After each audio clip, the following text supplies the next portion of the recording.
Assalamualaikum warahmatullahi wabarakatuh. Saya Lulu Aulia. Nama saya Dewi Nurkomalasari, NPM 19106310-811. Assalamualaikum warahmatullahi wabarakatuh. Nama saya Aditya Dwi Wiratama. Kami dari kelompok 10. Akan mempresentasikan Materi perkembangan peserta didik. di sini saya akan menjelaskan mengenai definisi emosi. Emosi diturunkan dari Prancis, emotion dari emovoir, yang artinya bergerak, dan bahasa Latinnya yaitu emovere. Emosi adalah istilah yang digunakan dalam keadaan mental dan fisiologis yang berhubungan dengan pikiran, perasaan, dan perilaku yang bersifat subjektif atau dialami berdasarkan sudut pandang individu yang berhubungan dengan konsep psikologi lain seperti suasana hati, temperamen, kepribadian, dan disposisi. Ada beberapa pendapat menurut para ahli mengenai definisi emosi. Yang pertama ada dari Asrori 2006 berpendapat bahwa emosi adalah suatu pikiran dan perasaan yang khas suatu keadaan biologis, psikologis, dan serangkaian kecenderungan untuk bertindak.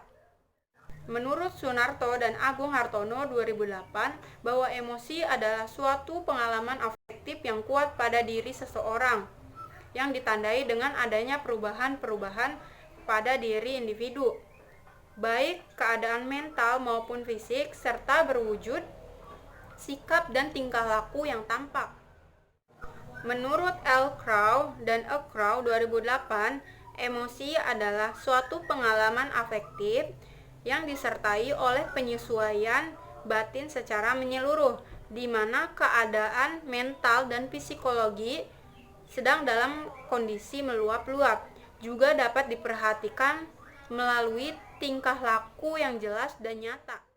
Dan yang terakhir, menurut Kaplan dan Sedok 2008, bahwa emosi adalah keadaan perasaan yang kompleks yang mengandung komponen kejiwaan, badan, dan perilaku yang berkaitan dengan efek dan mood. Menurut teoretisi emosi, terbagi menjadi beberapa golongan, yaitu sebagai berikut. Yang pertama, emosi amarah, yaitu beringas, benci, mengamuk, marah besar, kesal hati, tindak kekerasan, kebencian, pentalogis. Yang kedua, ada emosi kesedihan, yaitu pedih, sedih, suram, muram, kesepian, ditolak, putus asa, dan jika kalau menjadi pentalogi akan depresi berat. Yang ketiga, emosi rasa takut, yaitu cemas, gugup, khawatir, waspada, tidak tenang, dan jika pentalogi menjadi fobia dan panik. Yang selanjutnya ada emosi kenikmatan, yaitu bahagia, puas, senang sekali, gembira, terhibur, bangga, batas ujungnya mania. Konsep dasar teori perkembangan emosi peserta didik. Hal yang tercakup dalam teori modern tentang emosi hampir sama dengan yang muncul dalam teori James. Ada 3 hal yang ramai diperbincangkan. Yang pertama, tentang peranan perubahan-perubahan psikologis terhadap emosi.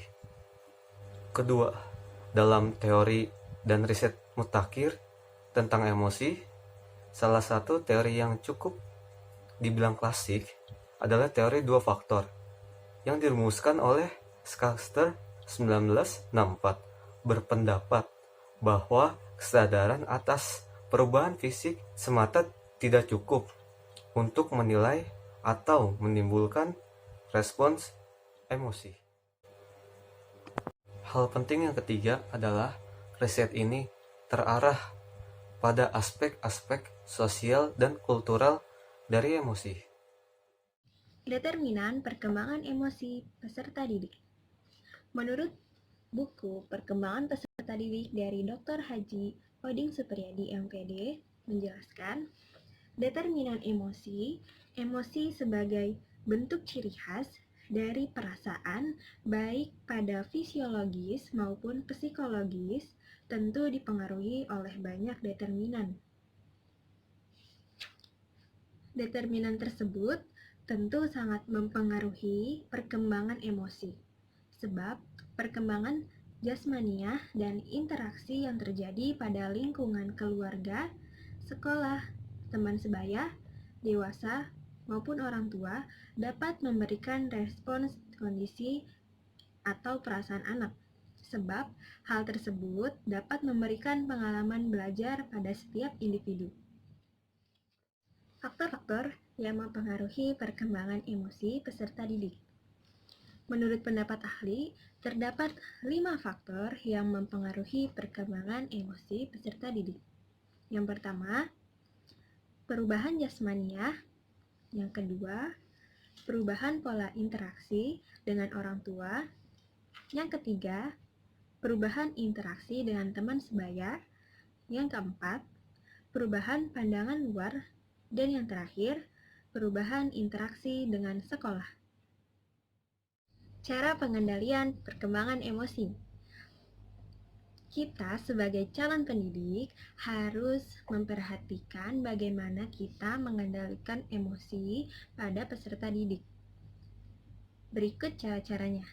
Yang pertama, berusaha mengendalikan dan mengarahkan ke arah yang lebih positif. Yang kedua, setiap tindakan harus didasari pada akal yang sehat. Yang ketiga, berpikirlah tenang akibat yang mungkin terjadi. Yang keempat, berusaha untuk memanfaatkan orang lain. Yang kelima, kita harus belajar menghadapi situasi yang rasional. Yang keenam, harus menghindari penafsiran yang berlebihan yang dapat menimbulkan emosi. Dan itulah cara mengendalikan emosi. Terima kasih telah menyaksikan presentasi dari kelompok 10 dengan materi perkembangan emosi peserta didik. Saya dan segenap teman-teman saya yang telah mempresentasikan, mohon maaf apabila ada kekurangan. Wassalamualaikum warahmatullahi wabarakatuh.